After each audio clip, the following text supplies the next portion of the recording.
right, good evening, everyone.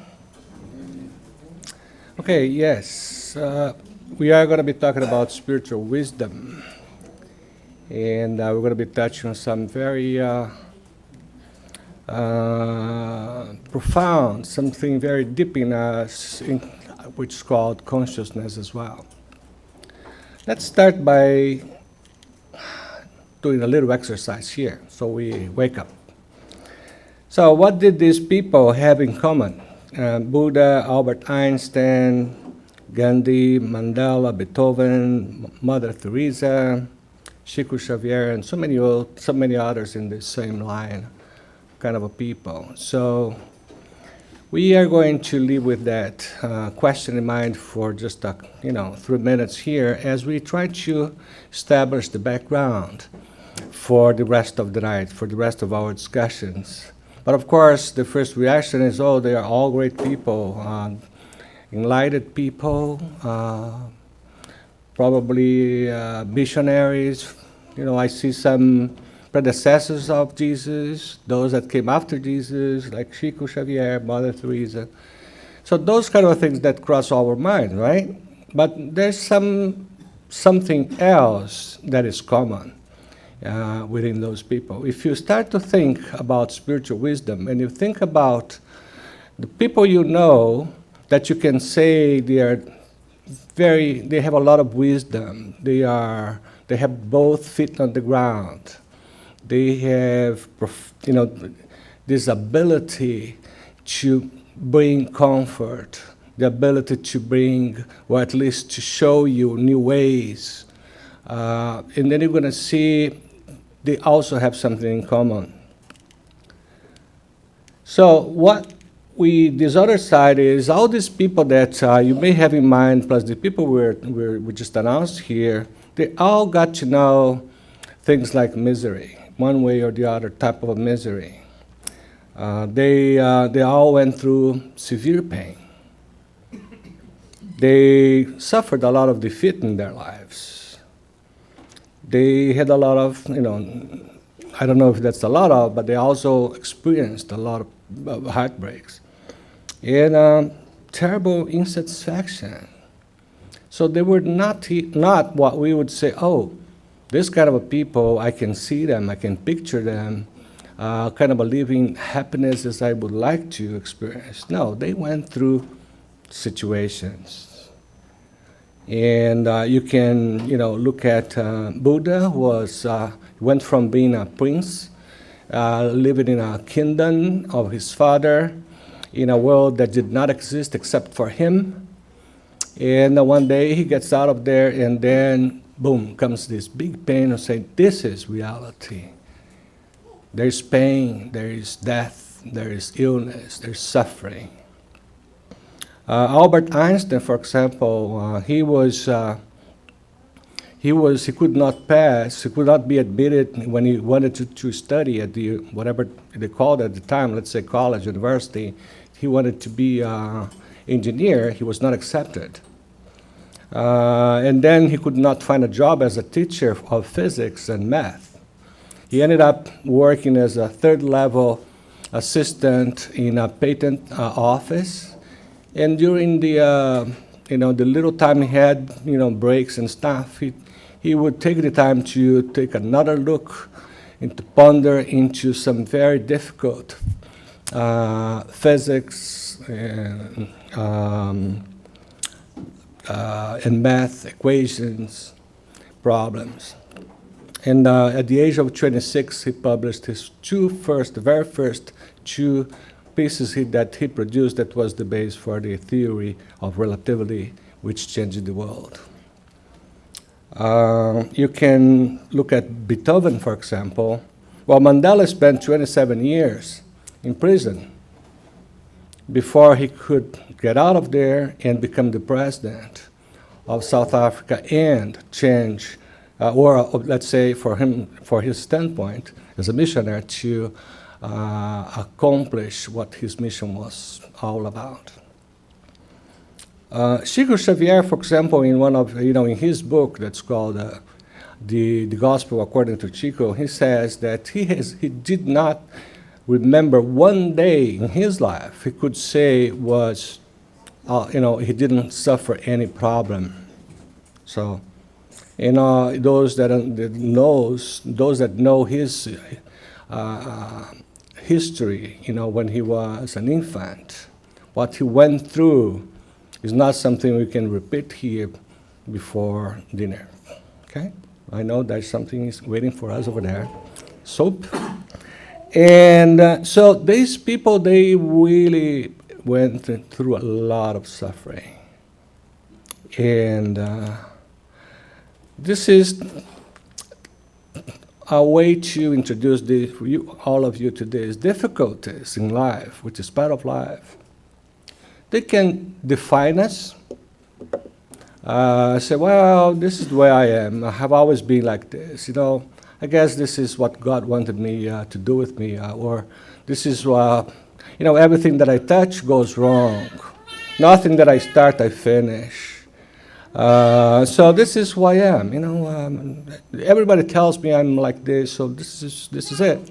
So you're basically saying, yeah, that's who I am. And you stay there. You're not going to fight. You're not going to change. You're going to just wait for the last nail in your coffin to, and go and say goodbye. But difficulties can also destroy us. Depending on how you see the difficulty in front of you, you can feel absolutely destroyed and you give up. And you end up like many of those that preferred to take, their own lives.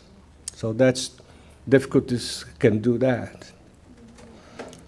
And then there's the other route, which is difficulties can make us grow, can make us stronger, can teach us a lot of things and make us move upward in our progress as human beings, as spiritual, as that we are. So, is the as I can, I will, whatever the difficulty is, I have the resources, I am here to fight for that.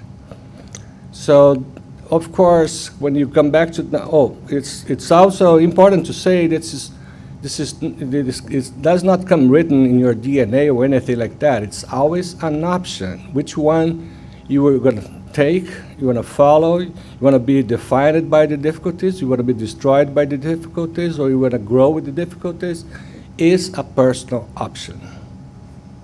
Okay? We can blame whoever you want, but at the end of the day, it's a personal option. Okay, so what did these people have in common? They found their way out of the depths of their own despair. And how did they do that? And then here comes a kind of a generic formula or view of how they did and so many other people did. Here we are, we have a pain or difficulty of some sort. It could be physical, could be mental, could be whatever it is. And they say you decided that you're going to fight it. And then the next thing you do is actually get out of the stands, go right in the middle of the field, and start fighting it. Start working to resolve that. You're not going to be defined by those difficulties. You're not going to be destroyed. You're going to fight it. You're going to find a way out of that situation, whatever that is. And then, as you do that, you start to better understand life in general. For example, think about all of us here, Spiritists, okay? If you go back in your own lives, compared to today, I'm sure we all have a much better view of what we are here for, what suffering means, why do we have to go through what we have to go through. There is a purpose that's much beyond the flesh and the blood. And those that understand that, those that are fighting, they are going to learn the benefits of life, and they're going to become bigger and better. And that, as they grow, as they fight, as they learn, they are also restructuring their minds. They are growing. When you grow, your mind changes. We're going to come back to that. Through a process that starts with the spirit and the perispirit, and actually physically your mind changes, it expands. And at the end, you know, if you keep doing that, not necessarily in just very, one incarnation, at one point you're going to get to that spiritual wisdom that we want to talk about today. The Paulo, the apostle, he put this in a very similar way. He said, our job is to turn pain and difficulties into sacrifice, and then turn sacrifices into learning, improvement, and then those into blessings, right? So when you think about what Paul told us, the difficulty exists, that's part of life, and I'm going to turn that into sacrifice. So we were going to work on that. It's going to be difficult for most of us. So you're going to have to sacrifice a lot of things that your tendencies, your instincts are telling you to do, so that you can change route and you go in the right direction. And then you learn through that process, and then you go back to the higher sphere to get your blessings, if you are not getting them here before you live.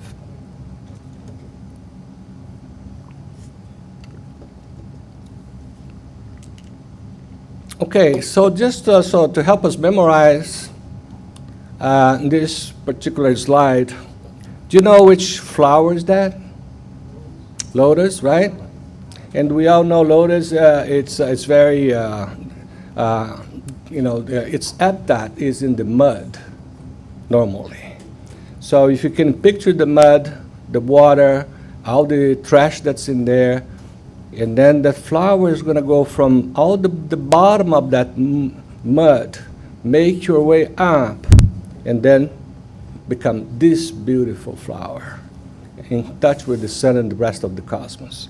So that is what transformation is all about. And this is what we are trying to get in touch with when we talk about this process of enlightenment, of reaching spiritual wisdom. Right, so there's a paradox that's not a paradox, but it looks like a paradox before you understand it. So there are those that are going to say that we are the sum of our experiences. So I am who I am because that's how far I have come so far. That's how much I have worked on my spirit. That's how much I have accomplished. That's how much I have benefited from my studies and my experiences. So I am what I have become because of all the experience that I have gone through. Well, it's not wrong. Actually, it's very right. When you think about that, we have traveled all the way from the animal kingdom to the Homo sapiens, like we are today. We went, we traveled from the primitive worlds to this world. It's not perfect. The next one is much better. But this one is a lot better than the primitive world. I don't know if you remember your times of the primitive world, but this one is a lot better. And we move it from having just instincts. At the beginning, we just have instincts, better than the animals. We had our ability to think and feel, etc., but all they had were instincts, and we move it from that to develop sensations, all the way to develop sentiments. And here we are today with our full ability to have sentiments and keep developing it. And from all the sentiments, the most sublime one is love. Yeah, of course, in this whole process, we move from materialism to spiritualism.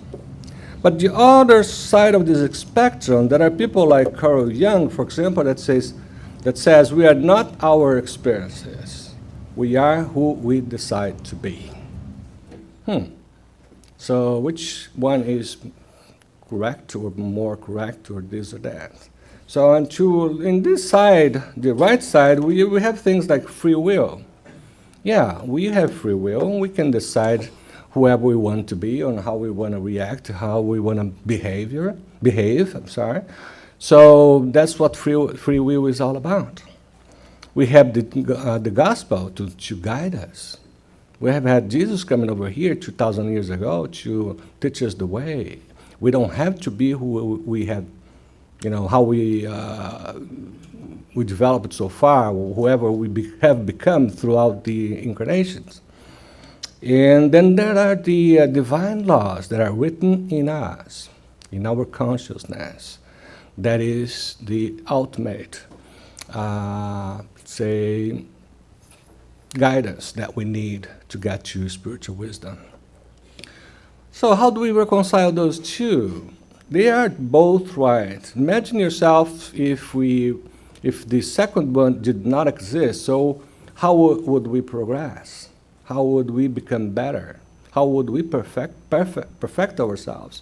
So we designed this here to link one to the other. It says we can influence and modify the results of our experiences, and that we are destined to reach perfection.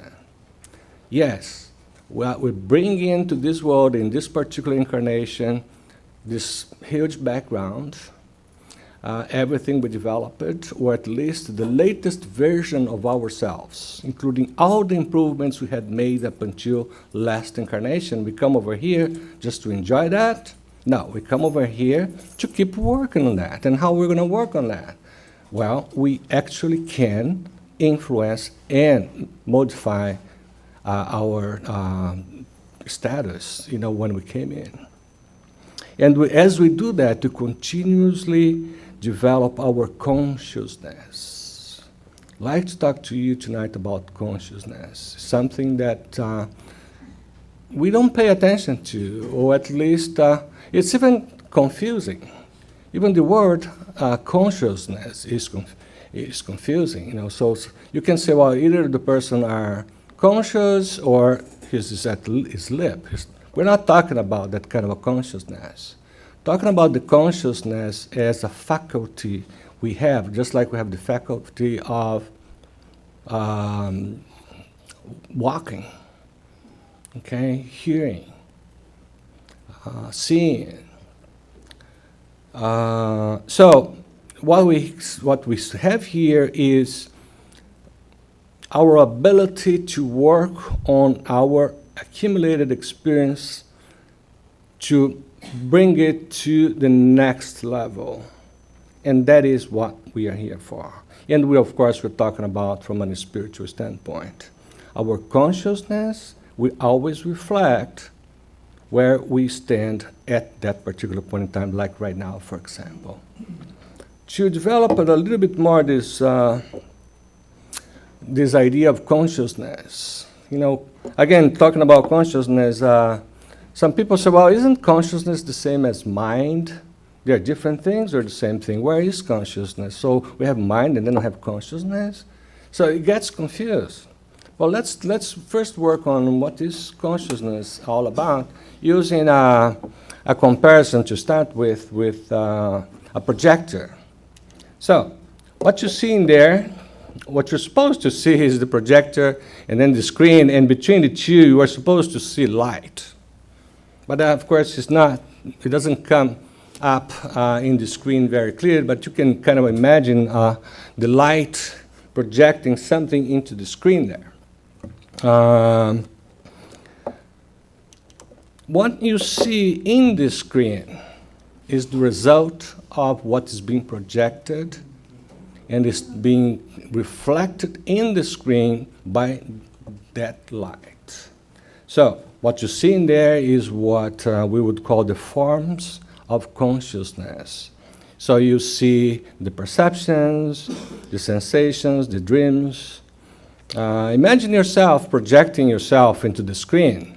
So everybody else looking at the screen, they will see what you are projecting as a person, right? Including your sentiments, including the best form of who you are according to what you want to show. The light is, in this case, what we compare to the consciousness. So without the light, no projections, right? So you switch off the projector here and everything disappears. Because what's being shown there depends on the light. The light will with these billion photons and everything else, is giving the colors, is giving the form, is the shape and how strong it is. That's all depends on that consciousness, on that light. So we never pay attention to the light. Like we talk here, we look at that, we never say, well, let me check the light. No, we just assume the light is there, right? Same thing in our private lives. So we are projecting a certain persona for the other person to see who you are, and that's been projected after going through the filter of my consciousness. And according to the state of my consciousness, what you are seeing, I want you to believe is the best thing you could ever see, because we have this egotistical way of thinking, right? Okay, so let's make it a little easier here, putting some more words to it. It is the part of us that clearly and honestly see what's going on inside of us. So nobody can fool the consciousness. The consciousness is all in itself, independent system that will reflect truth, will reflect the truth as it is at that point for you. Because it's something that we develop. It is the testimony or secret trial of our soul, approving the good things we do and rejecting the bad things, or even approving the bad things that we do. So everything we say, everything we project, everything we are sharing, from energy to words, that is being done with the approval of our consciousness. So from now on, you need to pay attention to that light. Are we showing in that screen what we want people to see?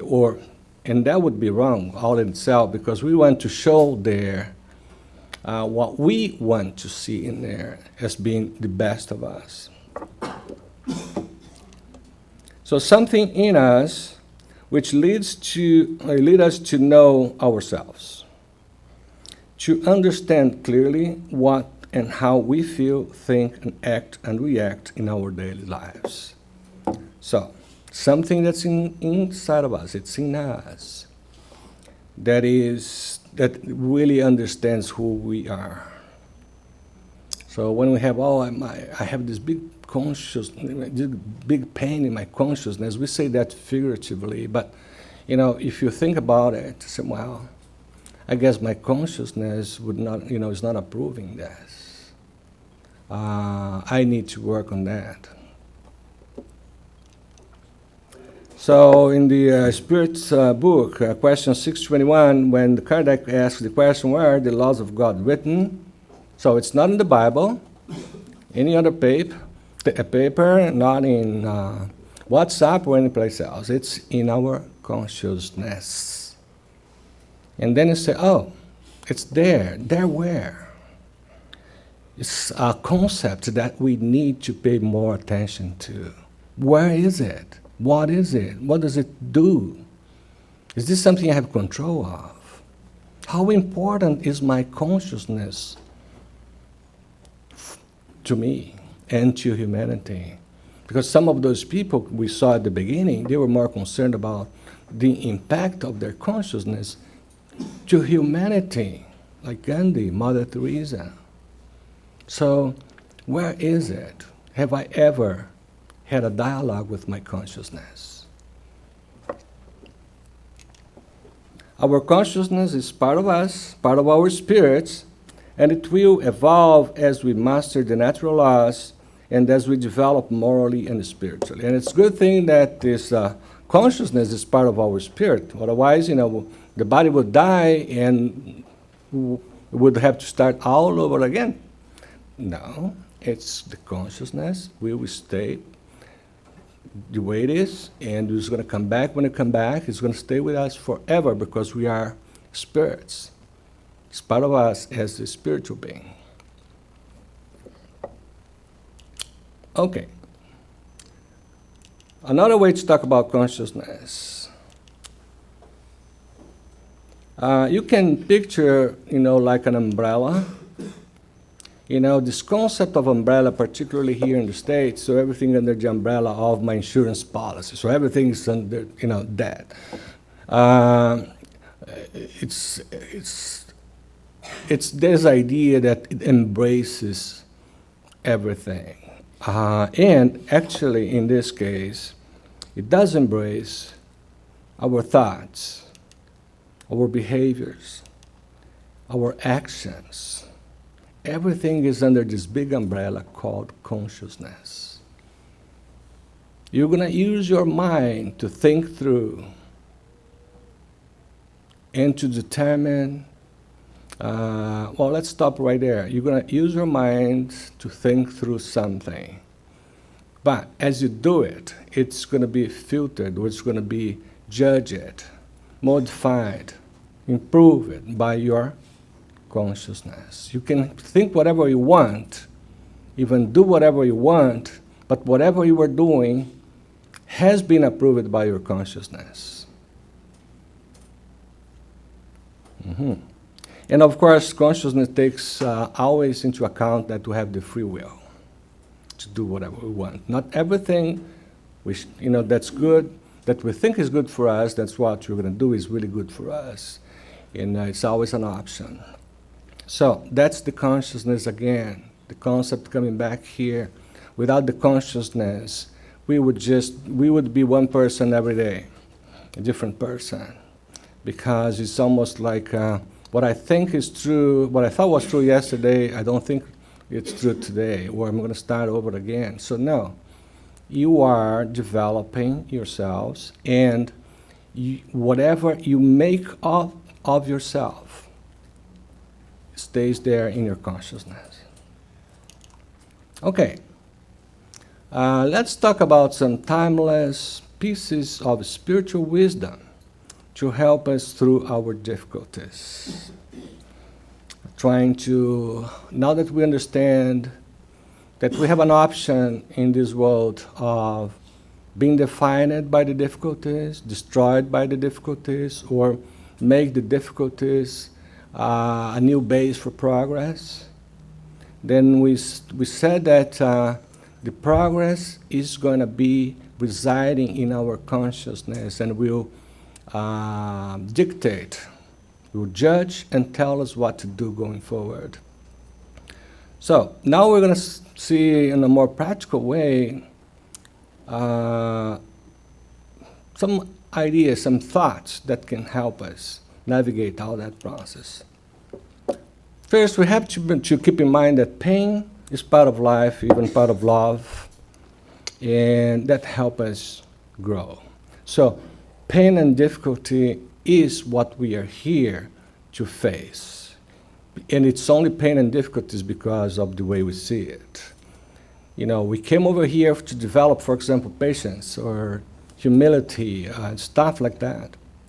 And you have to go through situations that you're going to say, oh, that's my pain, that's my difficulty, that's my challenge. Yeah, you can see it that way. But the important thing is it's part of life, and every pain and every challenge, every difficulty will bring along the remedy that you need to fix it. So sometimes we don't see that. So pain is part of life, and we need it for our own benefit so that we can grow.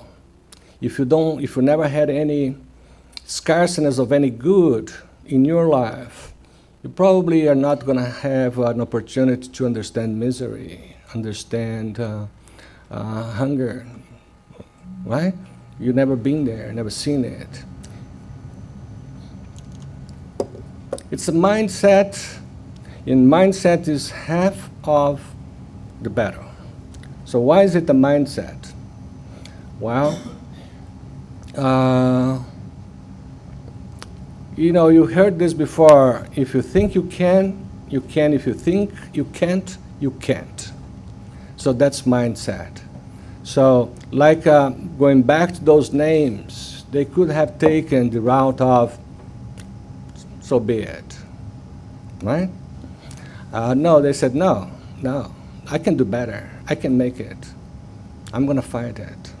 So mindset is going to determine if you are going to be in the first circle, second circle, or the bottom circle.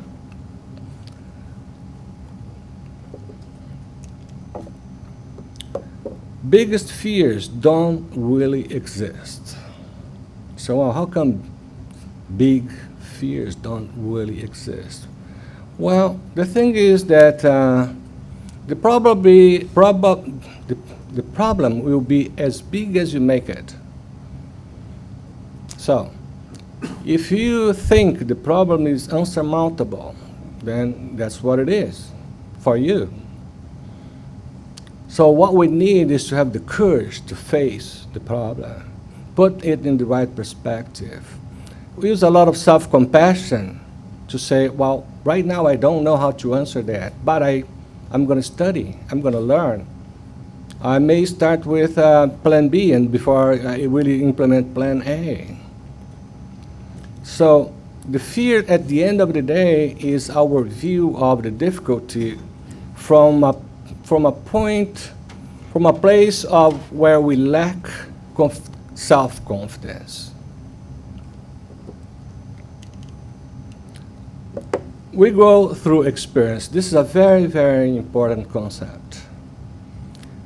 For example, nobody here can tell me how a coffee tastes if you have never taken a coffee. So we have to experience everything so that we can internalize that experience. That experience will modify my mental structure. Reading about a solution, for example, does not solve the problem. You have to take that solution and implement it. Right? So, in a way, it just came to my mind, we can pray, and do nothing, and nothing happens. And then you say, well, looks like there's nobody there listening to me. It's the same thing. Right? We have to do what we have to do. So, and the growth through experience is important, even from a scientific standpoint, because you don't change the way your mind works unless you try it, until that gets absorbed in your brains. There's a process there that's called neuroplasticity, right? So what you think, what you do, your decisions you make, it's already programmed in there after you thought about it and pre-programmed it, that thing in there, like the instincts. So if you don't experience, like the gospel, so you're going to be what? You're going to know everything about the gospel and never change at all. Because unless, for example, take charity. Charity is, we hear charity, without charity there's no salvation. So knowing that does not save you. Doing that might save you. We can't change situations we don't take responsibility for. So that's very basic, but it's so true. If you don't accept the problem, if you hide away from the problem, if you pretend the problem is not with you, the problem with is your girlfriend, whatever, then you're not going to work on it. Then you're not going to find solutions for it. You're not going to find help for it because you don't think you have it. So why would you work on that? So we need to take responsibility. So if you say, oh, so then I need to pay more attention to my consciousness because my consciousness will tell me everything I say and see and do, what's right, what's wrong. So now you know that, and then the next thing is, how do I do that? The present moment is all we have. It sounds like a cliche, but the thing is, that's all we have. Because whatever is in the past, there are memories. Even if the past has been really harsh, really bad on yourself, that was you 10 years ago, 50 years ago, 5 days ago, whatever, and will never come back, and you're not going to be able to rewrite it. You have to take the lessons that you learned and bring it to the right moment, to the present moment, and see what you're going to do about it. And many times, it's very common that I see this in my office. People spend, a long time telling me how painful was that particular situation, that particular night when something happened. And they relive all that experience as if that was happening right there and then. And say, okay, you must be exhausted by now, right? So how many times have you, gone through the very same pain that only happened once, but you keep reliving that forever? Right. That's what the past is all about. It's a picture, it's a slide in our long film, if you will, okay? And you can go back and look at it, but it does not represent you anymore. It represented a situation when you were that age. Now, the future is not there yet, it's not here yet. Then what we do, we project the future based on what we went through in the past, and of course we project the future as being even as difficult as it has been so far in the past, or even worse. And then we lose sleep. So the best way to be happy is to live the right moment, or this very moment, with whatever you have on your hands. Yes, we need planning. Yes, we need to sometimes go back in the past to see what exactly it meant so that it doesn't happen in the future again. But all we have is right now. There is always something to be thankful for. And I'm going to just give you one example. No matter how bad the situation is, let's remember that we're very, very resourceful people. We have the capability of to deal with our difficulties, to think through it, to look for help. We sometimes have to become more humble to find solutions. Sometimes have to become clever, or whatever it is. The resources are inside of us. Nobody's going to change you. What is going to change you is you dealing with the situations that it's inside your mind. Great things take time. So we are in this new world here. We want everything for tonight, if not yesterday, latest tomorrow morning when I wake up. Well, maybe you're going to get it, but it's not going to be the best you could expect for. What's involved here is developing patience. We need to be patient to get the best results of what we're looking for, like Mandela did. Okay? It's not going to come until the very right moment. Now, patience is that attitude that's going to keep you working hard, faithfully, hopefully, until you get what you want to get. Other people cannot validate us. Okay? So, in this world, not talking about necessarily these people here, but 7 billion people, we live with this view that everybody needs to approve what I said, what I did. Look at this huge discussions by the politicians at the moment. So they need what? People's approval, right? And in here, if you think about it, we do the same. I need to look like a good lecturer so that they invite me back here, right? Okay. Nobody is going to validate you the way you need it. The only validation that you need is your own. And that is possible when you say, I am responsible, I'm the captain of my soul, and I'm as good as I am. And I'm working hard to become better. And not all the times I am going to be seen for what I am, for who I am.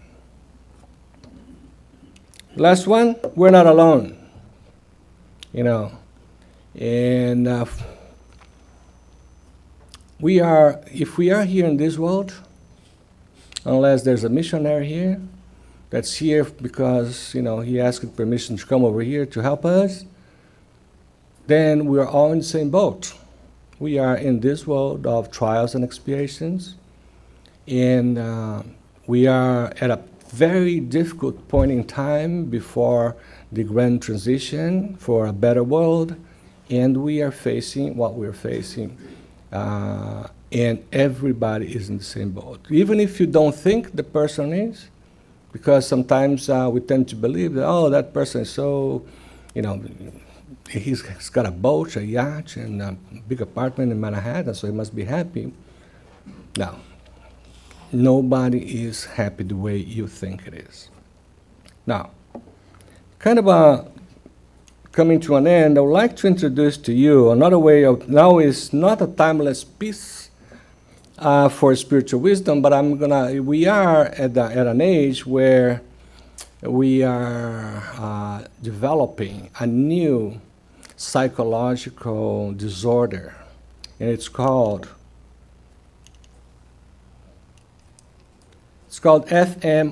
FOMO. Anybody here ever heard about this new disorder? Okay, it's not in the books yet. It's being cooked. It's in the making. A new psychological disorder in the making, FOMO, which stands for fear of missing out. So, we need to be aware of everything that's going on, and if we are not part of that, if we are missing something, we feel what? You don't feel good. So I missed that. Nobody called me, nobody advised me, nobody told me about this new party, nobody told me about this and that. So we need to be wired, around the clock so we don't miss anything. And that's a new disorder that's it's being formed. It's called, right now, fear of missing out. So, even myself, right? I'm fully wired all the time. But there's nothing wrong with that. What you cannot do is like, those two ladies in there saying, oh my God, I missed that. Oh, they didn't call me.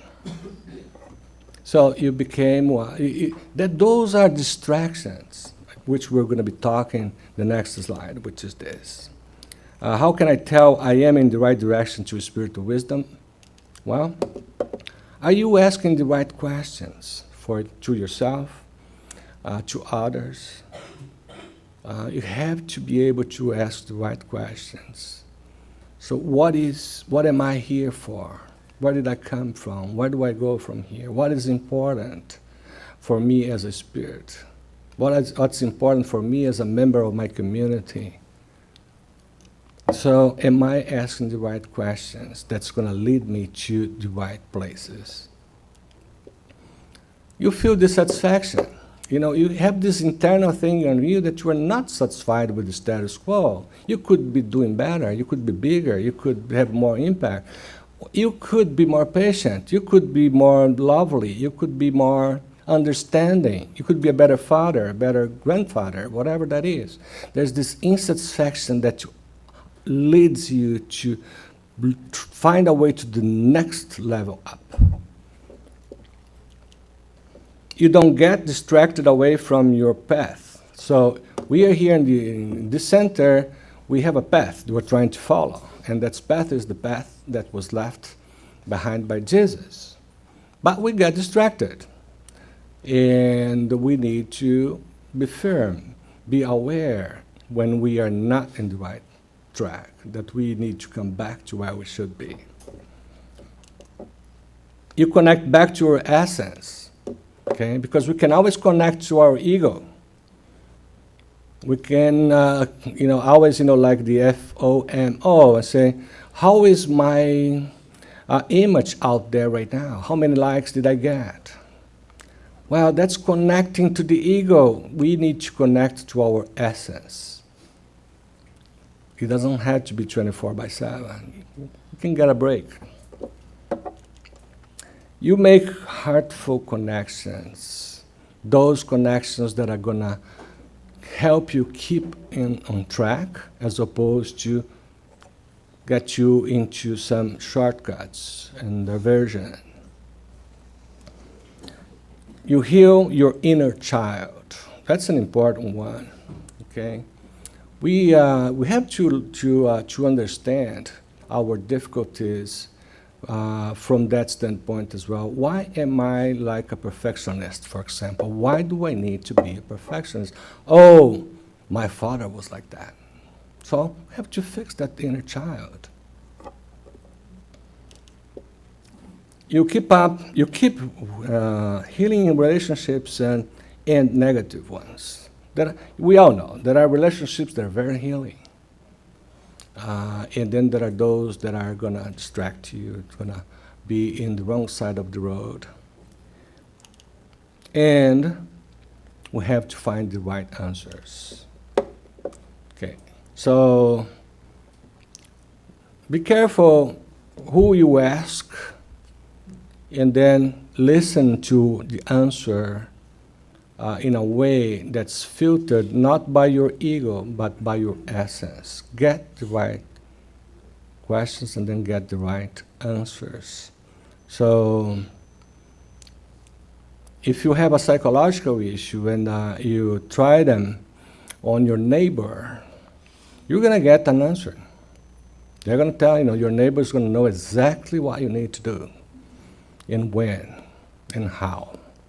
Okay? The question is, did he take the time to understand it? Okay. So I like to, this came up, in a conversation, and I guess got it by, I don't know how, but somebody was talking about, knowing, would love to have this guru kind of a person I would go to, and that person would tell me exactly what I need to know. And then I said, well, I spent a lot of time in my life looking for that guru.